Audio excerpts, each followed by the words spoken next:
If you noticed, wow, Logan, this camera looks a little bit different. Well, you wouldn't be wrong.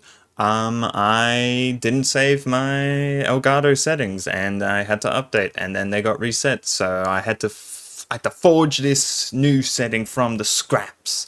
So I'll probably play around with that a while. But for now, we have more important matters to discuss. So recently, I read an article about how they found some ancient bacteria in some like ice cave or whatever. They had to drill down all the way to the deep, thick, cold ice that hasn't reached the sun in millennia. Um, and it was immune to antibiotics. And I know that can sound scary, and it is, admittedly. Like it could be you, like if that. It is dangerous to have because, common antibiotics, there's always going to be that arms race of germs versus antibiotics and see which one reaches their limit first, if that makes sense.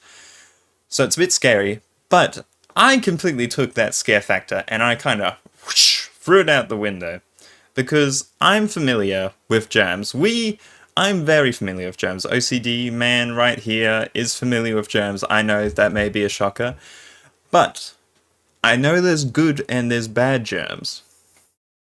So I was just thinking, would it be illegal for me to well, I won't probably do it now because I got stuff going on right now. If 10 years I got nothing going on, I'll be like, oh, I can probably do this. But if I planned a trip to Antarctica and just somehow got the equipment to dig down and I just started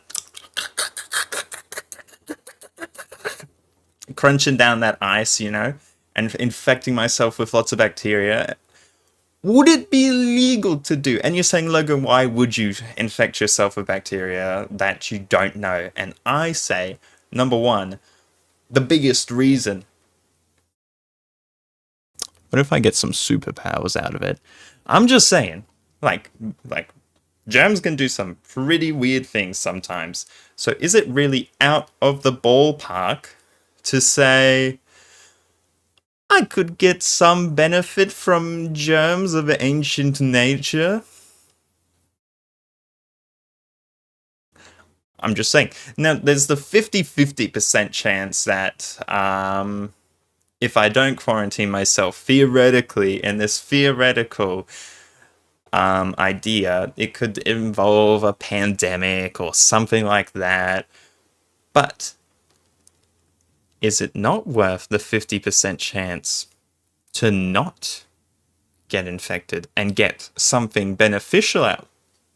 I'm just saying, I may have to put a zombie apocalypse towards everyone for the small chance of it. Plus, I love to gamble, and you know what they say about gambling. You should always bet on black, and black is the good one, so if I can just get lucky. See, that was like a bad case scenario, but imagine I'm not gonna fly or anything, but I'm just saying, what if I get something cool out of it? It may be worth it. But don't worry, my bio weapon my self bio weapon plan isn't set to take off for another couple years, so you can rest assured that I'll be chilling here for a good while. Uh, just a yap, just a thought, because it is interesting that those germs are alive and stronger than modern day germs.